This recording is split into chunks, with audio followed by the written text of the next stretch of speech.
So today I want to emphasize a bit on how to design your project, how to make it innovative.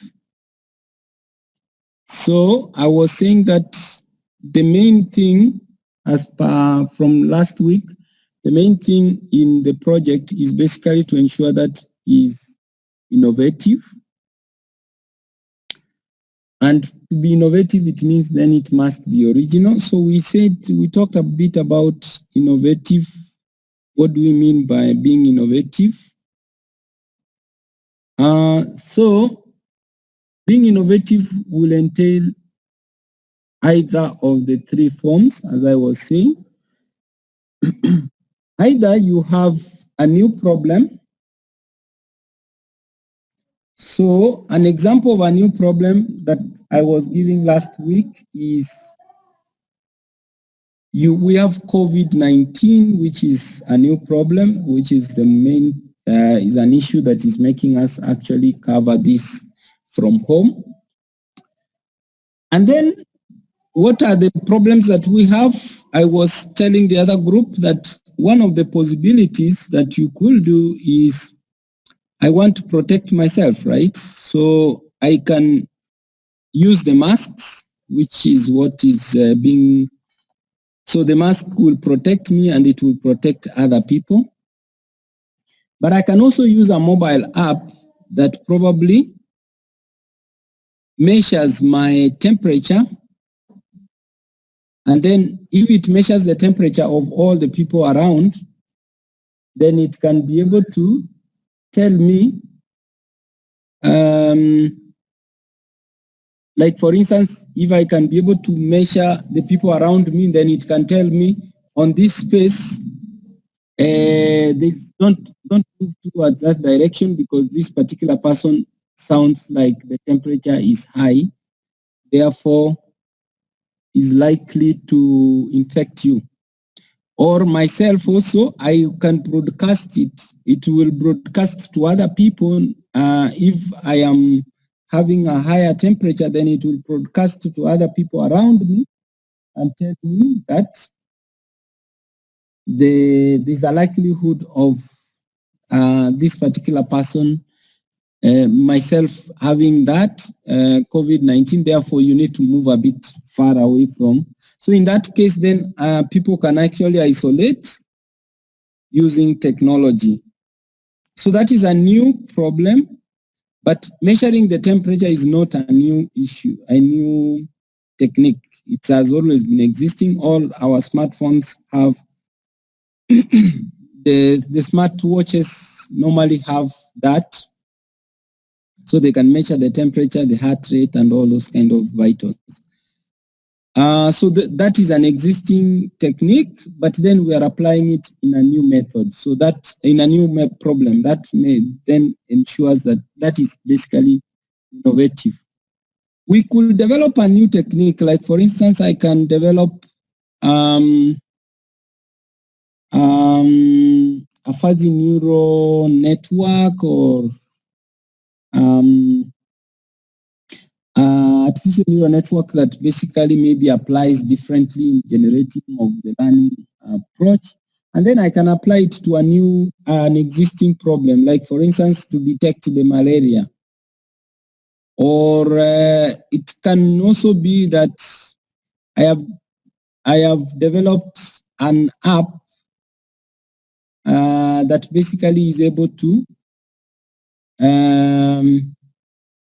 convert like malaria, they use the blood to detect whether you have malaria or not. So I can be able to pour that little bit of blood into a particular surface, and then the sensor captures, and then it converts that into a reading that tells you either it is malaria or not. So this way of approach of detecting malaria has been existing, but then I'm using a new technique to detect malaria. So that is a new technique, and then applying a new into an existing problem, which is malaria in this case. It could be COVID-19, which is a new problem, and then I am applying a new technique. Like for instance, I will use maybe sound to be able to detect whether I am suffering from COVID-19 or not. Then if I am suffering, then I will try to ensure that I go to a medical place, which basically then will be most comfortable with people who can protect me and stuff like that. And instead of me waiting until my symptoms develop, such that then I will be able to be locked out in taken to a particular place, and by that time maybe it might be too late. So I think that is what I wanted to say. So those are the three ways in which you can be able to make your so this is what you use to measure whether your project is innovative or not. An example, I think I've given already examples. So once you have an idea of what you want to do, then the next thing is you need to tell it to someone. So telling it to someone then means that basically you are documenting what you want to do. So what you have an app, all of you have ideas of what you want to do, but then I don't know them. So then there is a scientific way in which we try to write these solutions that we want to provide. In IT, for instance, in computing, then it will be a computer system. So there's a formal way, a scientific way that we will use to to basically give this to another person who is not us, because we have this in our mind.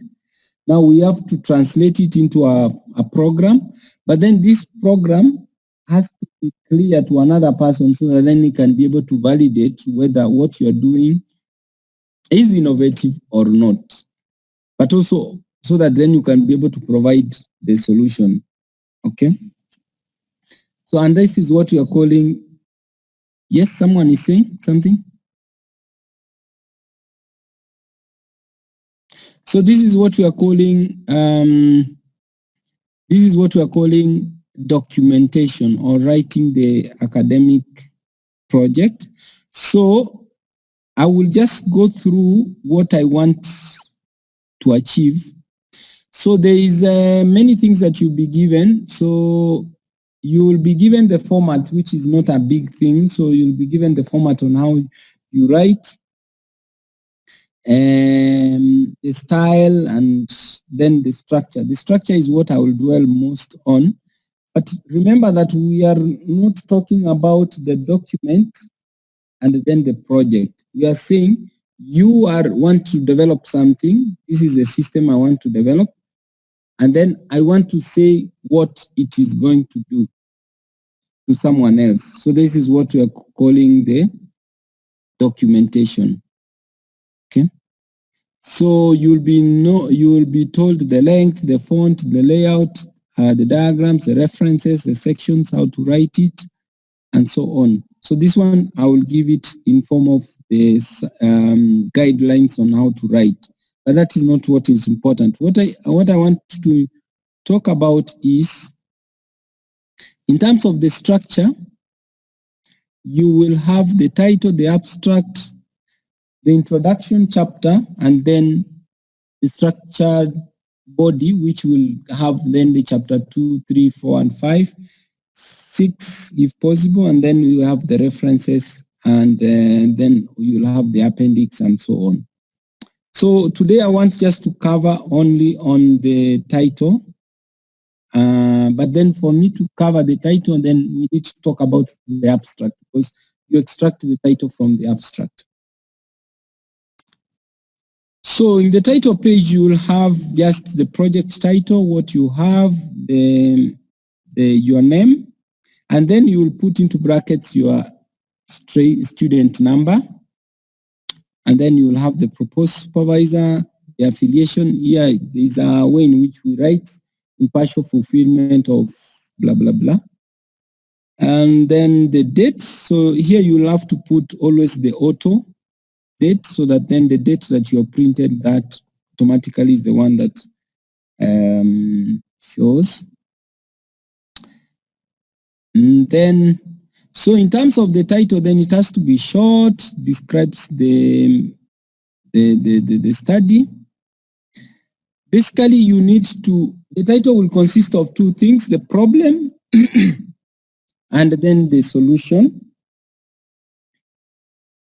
So it should not be more than 15 words or 120 characters.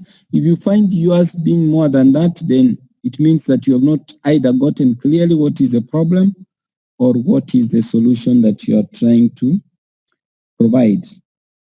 So for the abstract, it is not an introduction but a summary, and it's like an advert of what you want to do actually. So that should make someone be more interested in your work or not interested.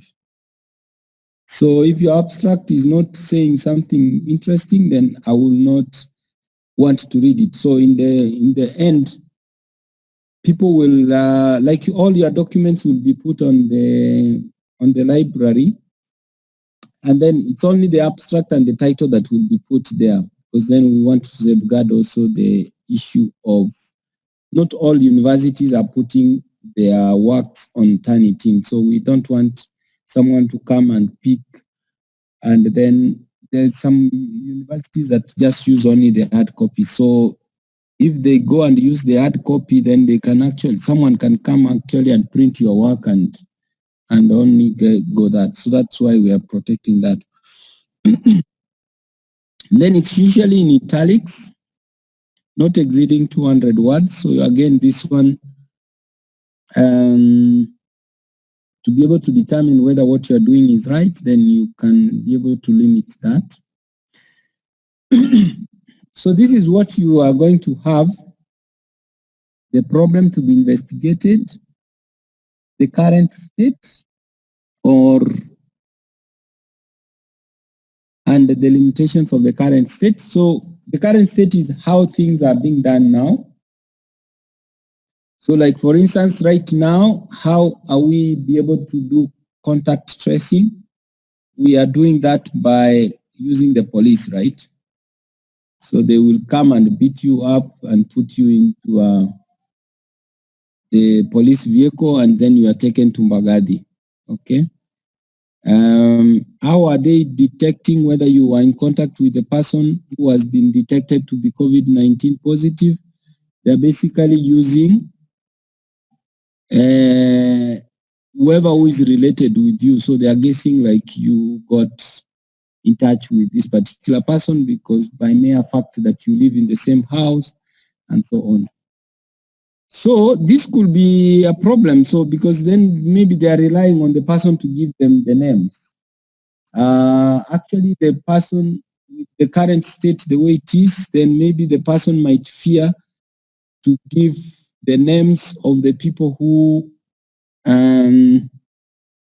might be sensitive. Like once then it gets to be traced, where were you meeting this? So how will you be able to do that? So then, so the limitation here is that we are relying on a particular person to give us the contacts of the people he came across with. But if we use the technology, then we can actually trace on the path of the geolocation of the paths that he has traced, and then trace also the tree of the path of the people who might have crossed within that path at that particular time, introducing the time factor. So we'll do a time series where you can be able to trace where the person was and so on. So that is, maybe that could be a proposed solution. So what method are you using? Maybe I'm using some kind of links or graphs to be able to trace the path, and then I'm introducing the time factor because I might have passed that particular place, but much later, maybe a day later or something like that. And then you'll have to summarize the expected expectations. So let me give an example here. So this is an example of an abstract. I would like you to read it through and then give me the problem, the current state, and the proposed solution. So the problem, how things are being done now, and then what is it that they are developing. And then from there, we can be able to, give me the title. Because the title, we said it's going to consist of the problem and then the proposed solution. So let me give you like 3 minutes or so. You read through. Okay. So let's see if we got it clearly. So maybe we can, Vivian, you can tell us what is the problem?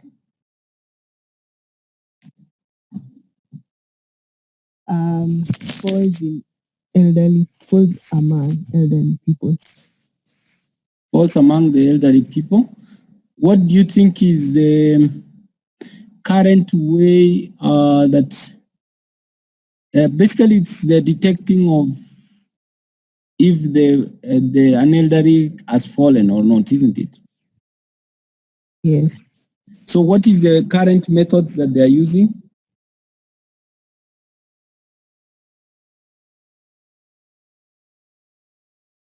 I think it's just people going to hospital and reporting their injuries. Okay. So that's basically the people are going to I think they are employing manually. Maybe they are putting people to look at you, like maybe there's a nurse in every room and so on.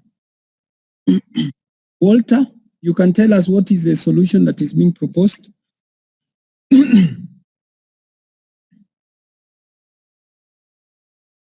The proposed solution.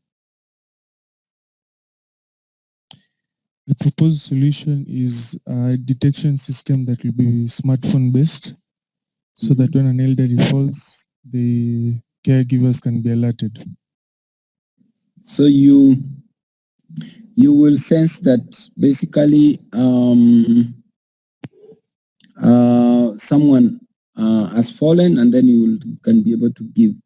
Now, something that is related to that is that they are trying to solve also it's not like there are not existing methods that detect automatically, but then they are trying to solve also the issue of false positives, such that when the other noises that can come as a result of that then can be detected as if someone has fallen and yet he has not fallen. So that's something that they are trying to do. So they are using a novel technique for recognition of those activities of daily living that could be erroneously. So they want to separate between someone walking in the room and then someone falling, or someone moving a container, a chair, and then someone falling. So this is what this is an article actually I picked from a journal. So it has the title there is smartphone-based fall detection system. You could also have here in the paper they talk about artificial neural network use. So you can say artificial neural network-based smartphone fall detection or whatever. But I think smartphone-based fall detection system is sufficient. And then you'll have to talk about the problem, which is the falls being a major cause of injuries. So in our case, like COVID-19 is becoming a big problem because economically we are not doing well and blah, blah, blah. Then how do we trace the people and so on? So the current ways of tracing the people is through asking the person who has been detected to tell them the contact trace, but then that has limitations and so on. And then you can propose now a smartphone-based or a geolocation-based contact tracing system for COVID-19. Okay, so that is what ideally you will have. So like for instance, a title like this one, diet cam, automatic dietary assessment with mobile camera phones. So what will be the problem here? If you are given a title like this one, Sam?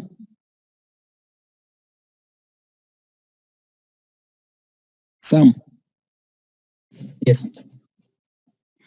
What could be the title, the problem for this particular, when you have a title like this one, what is the problem?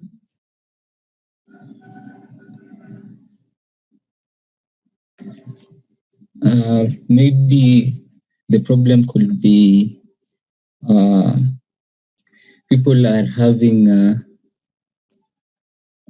bad diets, or as in this application or system is supposed to help people choose the best kind of diet in order to avoid the health complications. So maybe people are having bad diets, so we are trying to make people recognize the good eating habits of diet. Yeah. Then what is the solution that they're giving? They're using cameras to detect what you are eating. So maybe like for instance, they are doing like I'm trying to imagine, probably you could have a particular through an image recognition, then it can detect that this is rice, and then rice has a particular calorie number or something like that, and then it will convert it to the system and tell you, yeah, you need, if you've been taking too much of carbohydrates and stuff like that, right? Right. Anyway, so that is so the current way of doing this is basically for people to write it on a book or basically do it manually. But then now this one is automated kind of approach. So that's kind of an example of what you can have in terms of a system. So these are just a few examples that we could have in terms of we can be able to develop a system, and then so the key idea is how do I document that which I want to do. So the first thing that you want to do that is to have the title, and then you derive that title basically from the abstract, which gives you the problem, the current state, the solution, and then the expected output. So that's where I will stop. So what I will do is that I was telling the other group that you don't have to mind so much about the attendance, because I think the Zoom has a way in which I can be able to get to know when you came in and when you went out, all those statistics. But then that is not really important. What I want, of course, it's important that you attend the class so that then you get to know what is supposed to happen. So what I will create the e-learning site. On the e-learning, you'll be able to get to see an option where you create your title and abstract, and then plus the proposed supervisors, which will be posted there. I was telling them that I didn't manage to set the links because I need to pick some data. So what I was trying to say is that you need then to ensure that you can formulate. So don't worry about the initial formulation. This will be refined as we go on. So I would like you to do an abstract. So you write an abstract of what you want to have. So of course you'll have, then as I was saying, you'll have the problem that you want to solve.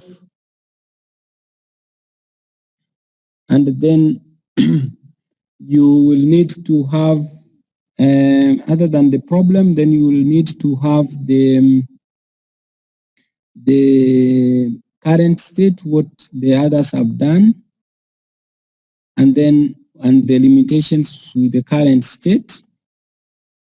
Then from there, you can tell us the proposed solution, how you're going to do that. You can use the example that I gave of the smartphone-based fault detection system, so that then it gives you a bit of a gist of what you're going to do. And then the summarized expected output or results, like what will the system be able to do in terms of, in the end, you will have to say probably it will be, hopefully it will be better, it will be more efficient, and so on.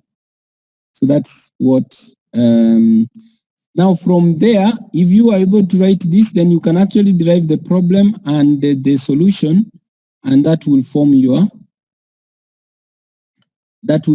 title. So I would like to have the title, the abstract. On the abstract, on the end, you'll have to write some keywords, like that if I was searching, then I can be able to get that. That will be able to achieve that. So other than that, then of course you'll have your name, just like in the title page, you'll have your name, your student number, you'll have the proposed supervisor, you'll have the affiliation statement and the date, which is basically, but the main aspect that I want is just a one page with the title, maybe your name and your student number, and then you will have to have the abstract, the title, and then the abstract, and then the keywords that are relating to that.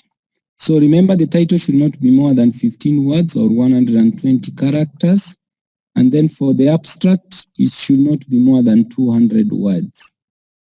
So I think that is what I will expect. So from there, then we can be able to, each person could probably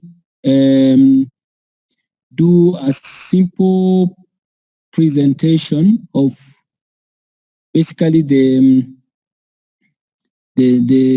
just to make clear what they are going to do in terms of the title and the abstract, so that then you can be able to tell us what is your problem and then what is your abstract. Just maybe I will give, in the next class I can give maybe 5 minutes each person to be able to present. Maybe you can do something like a PowerPoint, which will be easier for us to be able to see.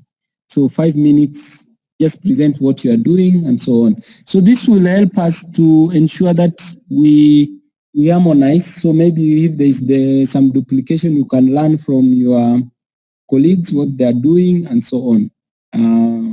So that then as you go on, you can be able to refine further your problem. So all this will be on the e-learning, and that's it. So let me hear if there's any comments. We had a little bit of a hitch because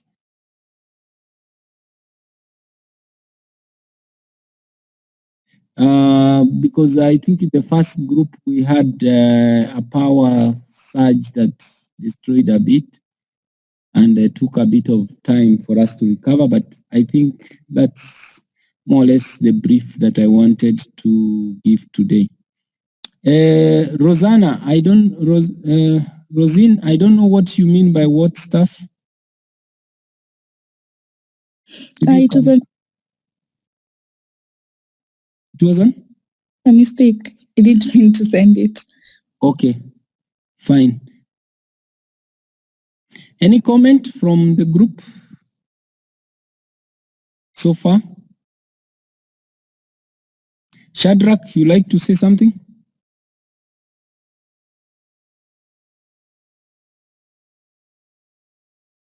No. Okay.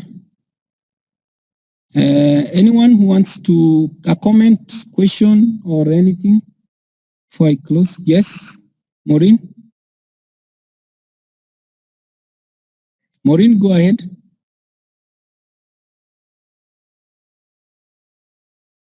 What's up, Fred? It was an accident. It's an accident. Oh, it's an accident. Yeah. Okay, fine. Anyone who has an issue?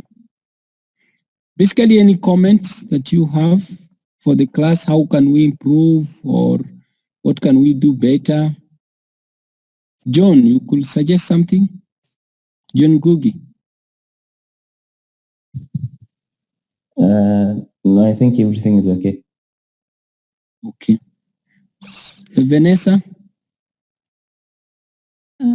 Maybe I just have a question. Yes. Possible when we're writing the proposed supervisor, can we write 2 supervisors and then maybe one of them can get to choose? Because now let's say I want to do a project in machine learning and Yes. the supervisor I had initially thought of, maybe he doesn't specialize in machine learning. So is it possible to write 2 supervisors? That could be what can I say? Maybe then I can create, in terms of the supervisors, I can create, I don't know whether you guys have a brief, I don't know whether the profiles help of the staff, what they have done. But I think supervision is more of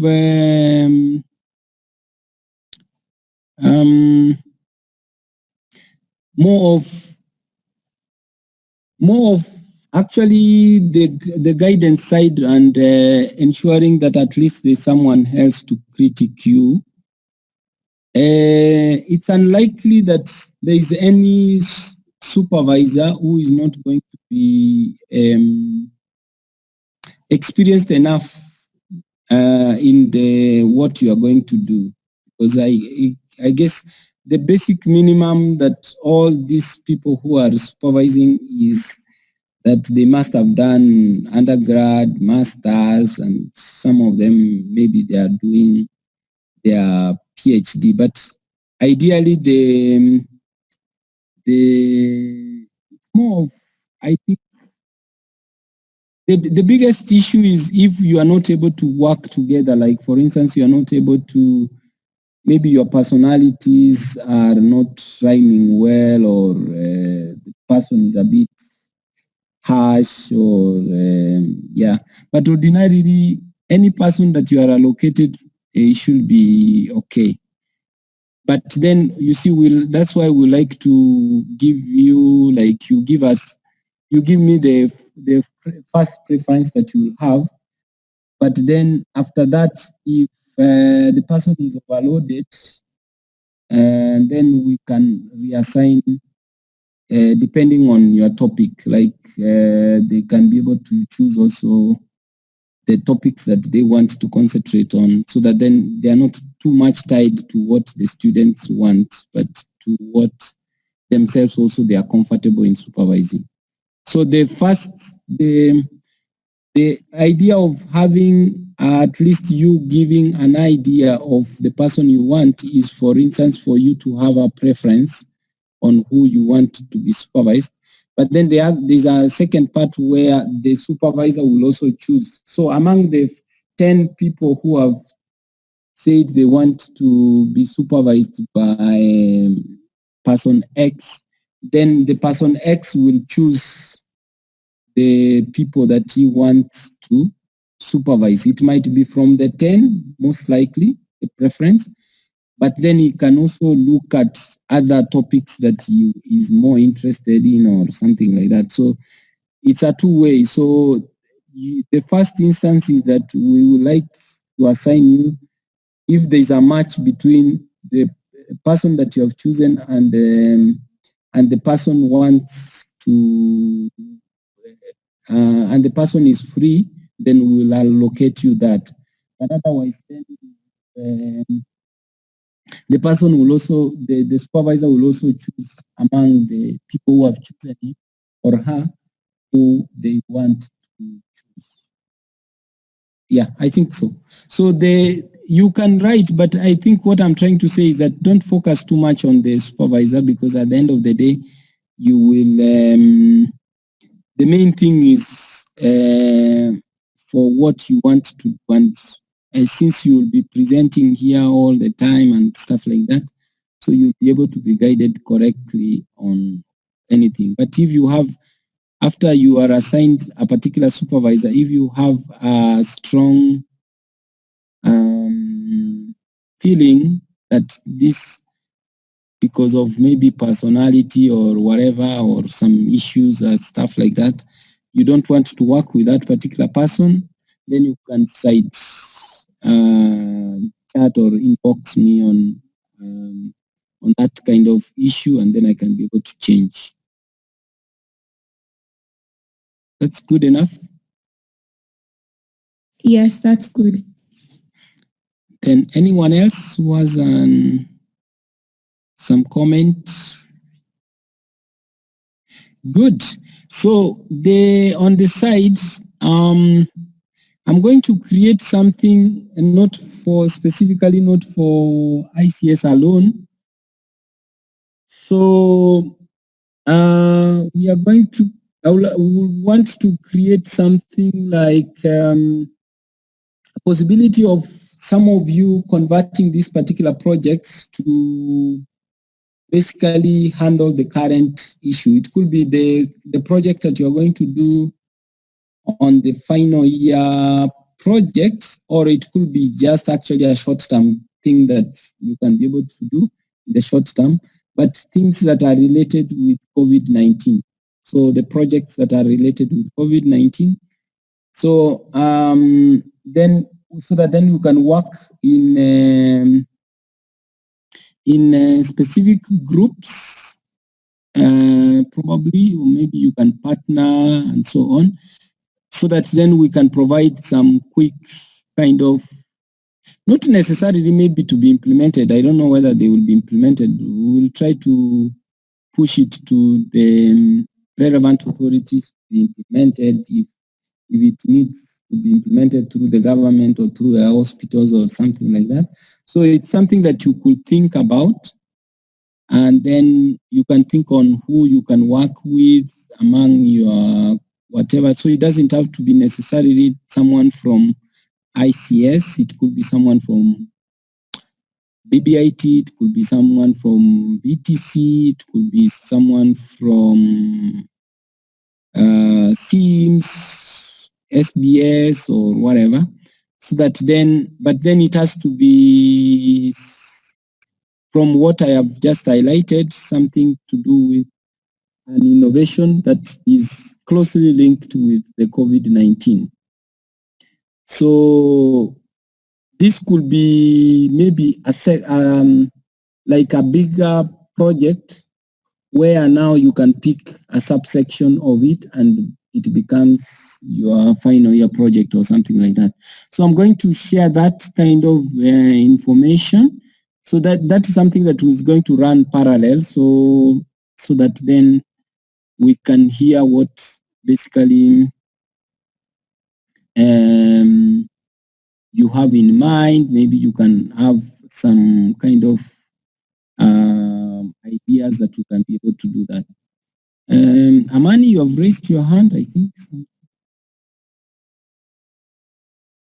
Someone has raised his hand. Yes. I think we can't hear you properly. Hello? Hello, yes. Okay, I'm struggling with network a little bit. Maybe you could you text, because I can't hear you exactly. You're not clear.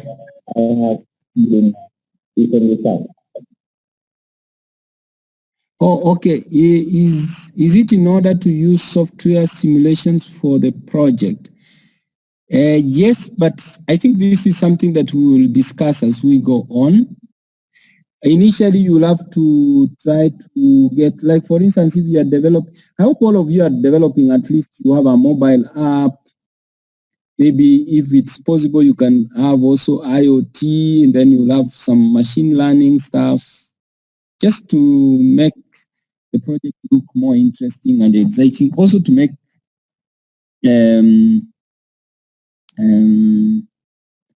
it really look relevant to informatics, and because informatics, what we are stressing is on machine learning, AI stuff. So if you can be able to have all your project at least having some component of AI, which you are covering now, I guess, or last semester, I don't remember. And then, so you can have actually, if you can demonstrate your mobile app by using initially by using the simulators and all that kind of aspects, but at the end, probably as we go on, we will prefer that you use the actual device. I think that's fine. On the recording of the class, I think it's recorded, but I will have to delete noise and all those kind of aspects, and then see.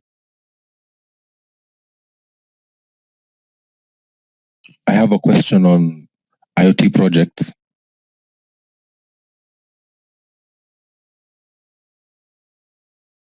How are we supposed to get things like the Arduino boards and other things that we might need for the project?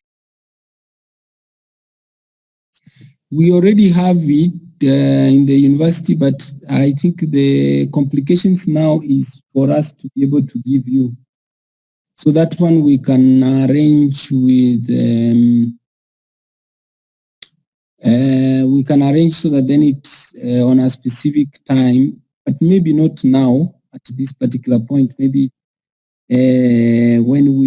before we do the proposal, then we can be able to give you, and then you can use them and return after use. Okay. So you can, initially you can use like a simulation or something like that as per the earlier question. Okay. Rebecca, you have some question? Yeah, I have a question. Yes. Okay, so if you're gonna, let's say, do a project with like a smart house and everything, and Yes. let's say you implement it in your house and everything so that you test if it works, how will that work in terms of supervision and also like presentation? Yeah, but you'll have to, a smart house, Or something of the sort, yeah. Yeah, like for instance, then you'll have to, because you see, remember you are trying to develop an application that you can sell, or you can give it to someone. So ideally, then the same way that you'll have to present it to a clique of investors who want to do it. So it's the same way that we'll expect. So we'll expect that you'll do, the conditions are migratable and they are dynamic, such that then I can go to Uganda and actually do a presentation and we'll use the weather or whatever, or gadgets in the house or capture or something like that. So it shouldn't be tied too much on a particular place or area. Okay, thank you. Okay. That's good. Anyone else? I think that's fine. Good. Thank you very much. So bye-bye. See you next week.